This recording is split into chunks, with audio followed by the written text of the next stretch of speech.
ఏమైందిరా బాస్? గన్న పెట్టిన violent box కనిపించట్లే boss. నేను తెలియదు బాస్. మరి ఎవరు తీసుంటారు?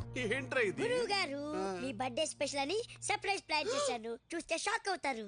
ఏరా జిమ్ ట్రైనర్ డేవిడ్ ని తీసుకొచ్చావా? మీకు ఎప్పుడు అదే చేసా. మరి ఇంకేంట్రా? అది కాదు, ఒక్కసారి కళ్ళ గంతలు తీయండి. ఓకే, ఏంటో నీ పిచ్చి ప్రేమ. చూస్తే గట్టిగా.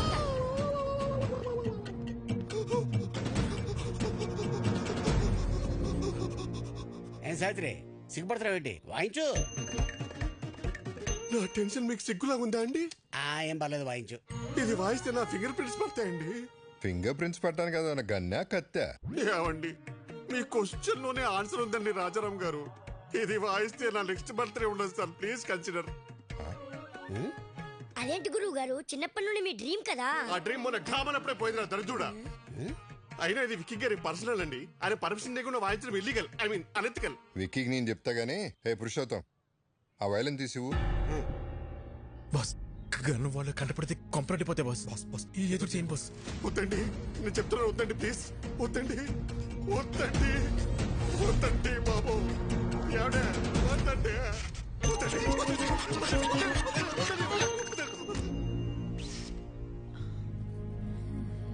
రాజారాం గారు ఈ కన్నుకి నాకు ఏ సంబంధం లేదండి, ఈ కన్నుకి నాకు ఏ సంబంధం లేదండి, ఈ కన్నుకి నాకు ఏ సంబంధం లేదండి, ఈ కన్నుకి నాకు సావిత్రి గారు, సావిత్రి గారు వైలెన్ పట్టుకొని గన్ అంటారేంటి?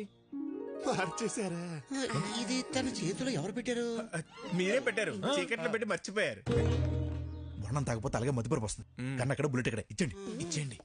దీన్ని బుల్లెట్ అంటారా? మరి గన్ అక్కడ పెట్టి బుల్లెట్ ని చేతిలో పెట్టుకుంటే గన్లో బుల్లెట్ లేకుండా సౌండ్ ఎలా వచ్చింది? అందుకే బుల్లెట్ ఇచ్చే. ఐదుగో తీసుకుని పేల్చు. వైలెన్ పట్టుకొని పేల్చమంటారేంటి? అదే వాయించు, వాయించు. వాయించుంటారా? మీ ఆయుధం మీ చేతిలో పెట్టుకుని నన్ను అడుగుతారేంటి? వాయించండి. ఈ కన్ఫ్యూజన్ లో ఏ రాగం వస్తుందో ఏంటో. ఆపండి. ఇంకా వాయించలేదు. వాయించిన తర్వాత కూడా ఇదే చెప్పాలి కదండి. ఏమండి ప్లీజ్ నన్ను వాయించేస్తారా? వాయించండి.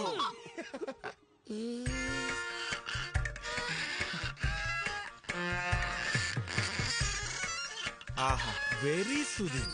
ఏం వాయిస్తున్నాడు రా? చాలా బాగా వాయిస్తున్నాడు రా. ఏ రాగమో నేను చెప్పనుగా బాస్. విక్కీ మన జన్ని పెళ్లికి ఈ చేత ప్రోగ్రామ్ పెట్టిస్తే ఎలా ఉంటుంది? అన్నయ్య, అలాగే భైరవి వాళ్ళ ఫ్యామిలీ వచ్చారు. రామారావు నేను మళ్ళీ చేస్తాను. మా వారు నమస్కారం అండి. ముందు మీరందరూ నన్ను క్షమించాలి. దేనికండి? ఆడపిల్ల ఇంటికి అబ్బాయి తరపున వాళ్ళు వచ్చి పిల్లల్ని అడగటం ఆచారం. దానికి విరుద్ధంగా మిమ్మల్ని ఇక్కడ రప్పించినందుకు. అదేం లేదండి, మేము ఎప్పటి నుంచో బెంగాల్లోనే ఉండిపోయాం. తెలుగు నేల మీద అడుగుపెట్టి ఈ మట్టి వాసన పీల్చే అదృష్టం మీ వల్లే కలిగింది. లేదండి, మీరడిగిన ఒక్క ప్రశ్న మా విక్కీని మా ఇంటికి చేర్చింది. అందుకు మేమే మీకు థ్యాంక్స్ చెప్పాలి. ఏంది పెద్దోడా, చుట్టాలతో ఈడే నిలబడి మాట్లాడేదే. లోపల పదండి, పదండి. రండి. మీ సెలక్షన్ నాకు చాలా నచ్చింది. ఆ ఫ్యామిలీని చూస్తే బాగా రిచ్ గా ఉన్నారు. కరెక్ట్ గా చెప్పావక్క. ఇంత rich family after all supervisor ని చేసుకోవడానికి ఎట్ట ఒప్పుకున్నారు? ఏం చూపించొచ్చాను బాబా వాళ్ళకి? వీడు సూపర్వైజరా? నువ్వేం చూపించావు బావా? ఇంతకే బంగళానే ఉందా? పెంకుటిల్లు కూడా లేదు. అమ్మమ్మా, నీకు పెంకుటిల్లు కూడా లేదా? అన్ని విల్లాలుంటే పెంకుటిల్లు కూడా లేదంటావా? మరి కారు? ఓల్డ్ అంబాసిడర్ కూడా లేదు. మరి ఏం పెట్టి పోషిస్తావు? నువ్వెలా పోషిస్తున్నావురా? ఇదిగో అన్నయ్య అడుగుతున్నాడుగా, చెప్పు. ఎక్కడో కొడుతుంది. ఎక్కడో కాదు, బోండంలో వాసన. కొట్టు. ఏదో తేడాగుందే. పితాజీ, పితాజీ, ఓ పితాజీ. అన్నయ్య నేను ఇప్పుడే వస్తా. పితాజీ, ఆ విక్కీ గాడు సూపర్వైజర్ అని ఏవేవో అబద్ధాలు చెప్తున్నాడు, విన్నావా? ఏంటి? ఆడేదేదో కుసుక్కుంటున్నాడు, విన్నావా? కాదు పితాజీ, వాడు ఏదేదో మాట్లాడుతున్నాడు, నువ్వు విన్నావా? ఇప్పుడు చెప్పు.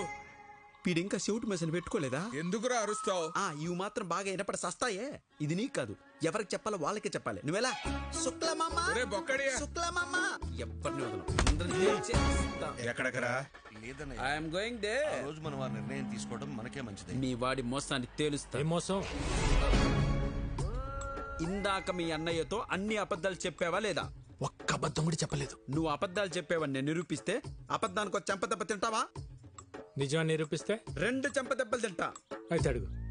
నీకు అన్ని విల్లాలుంచుకొని మీ అన్నయ్యతో నీకు బెంగాల్లో ఒక్క పెంకిటిల్లు కూడా లేదని చెప్పావా లేదా? ఒరే బొకాడి, నాకు బెంగాల్లో విల్లాలు ఉన్నాయి గానీ పెంకుటిల్లు లేదుగా. మరి నిజమేగా. మరి సెకండ్ క్వశ్చన్. నీకు బెంగాల్లో అన్ని కార్లు ఉంచుకొని అంబాసిడర్ కూడా లేదు అని చెప్పావా లేదా? ఒరే బెంగాలీ రసగుల్లా, నాకు బెంగాల్లో మెర్సిడీస్ బెంజ్ ఉంది గానీ ఓల్డ్ అంబాసిడర్ లేదుగా. మరి లేదుగా. ఏ ఆపటే, అసలు అబద్ధానికి 2 దెబ్బలాగా అనుకుంది, మరి 4 కొట్టారా? ఇటు తిరుగు. మనిషికి 2 అనుకున్నాం. భలే భలే పిచ్చి పప్పలరా మీరు. మనిషికి 2 అనుకున్నప్పుడు మీరున్నది 3, 3 2 ఎంత? 6. మరి 4 కొట్టారా? కరెక్ట్. నువ్వు చాలా జెన్యూన్ పర్సన్, నువ్వు నాకు నచ్చా.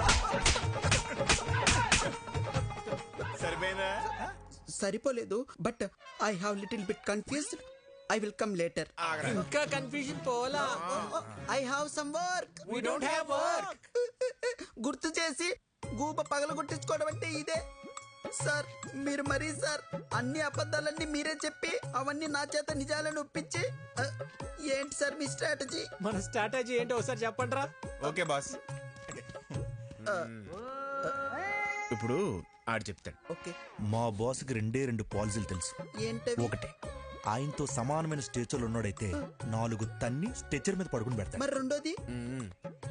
నీలాంటి పొకోడిగాడు అనుకో, పిచ్చెక్కించి మెంటల్ హాస్పిటల్ బెడ్ మీద పడుకోబెడతాడు. నిద్రపోతున్న ఉడతను లేపారా మీరు?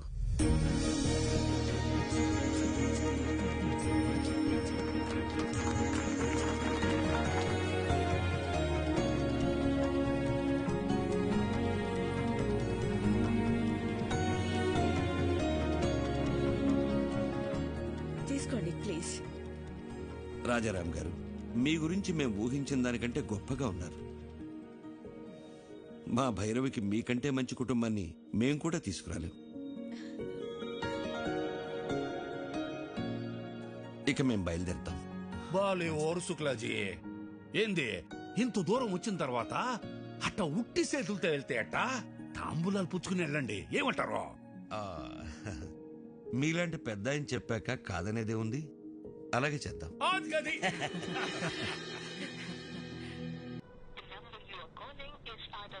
ఈ రవీంద్ర గాడి ఫోన్ పనిచేయట్లేదేంటి? అల్లుడు, ఒక కొత్త సిటీకి వెళ్ళి కొత్త మనిషి గురించి కనుక్కోవాలంటే కొంచెం టైం పడుతుంది. ఎందుకు టెన్షన్ పడుతున్నావు? సార్, రవీంద్ర వచ్చాడు సార్. వచ్చాడా? ఏంటి రవీంద్ర, అప్పుడే వచ్చావేంటి? సార్, కలకటాలో వాడి పేరు తెలియని వాడే లేడు సార్. పేరు చెప్పగానే వాడి అడ్రస్ తెలిసిపోయిందంటే వాడు ఎంత ఫేమస్ చూడండి.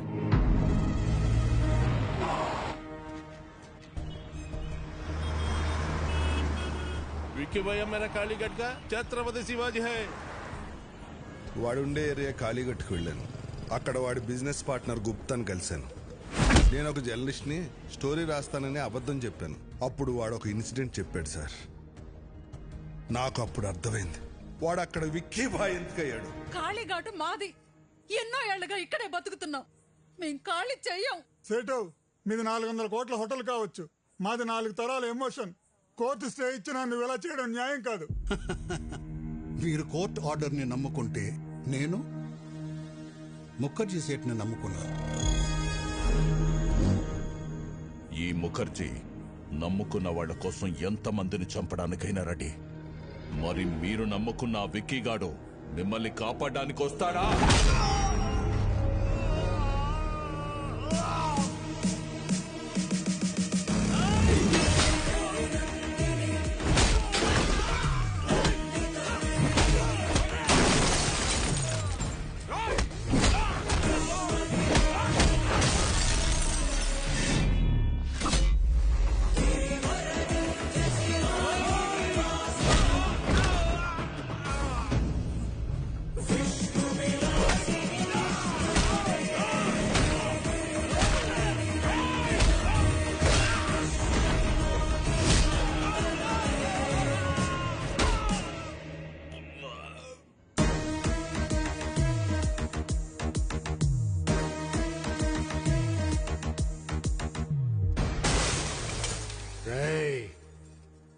ఇంకోసారి ఏరియాలో కనిపిస్తే మీ తలలో తీసి అమ్మోరి మెళ్ళ ఎలాడదీస్తా. చల్! నేను ఆకలితో ఉన్నప్పుడు కాళీఘట్ నాకు అన్నం పెట్టింది. ఒంటరిగా ఉన్నప్పుడు ఆశ్రమం ఇచ్చింది. అలాంటి కాళీఘట్ కష్టంలో ఉన్నప్పుడు ఆదుకోవటం కృతజ్ఞత కాదు, నా బాధ్యత. థ్యాంక్స్ బేటా.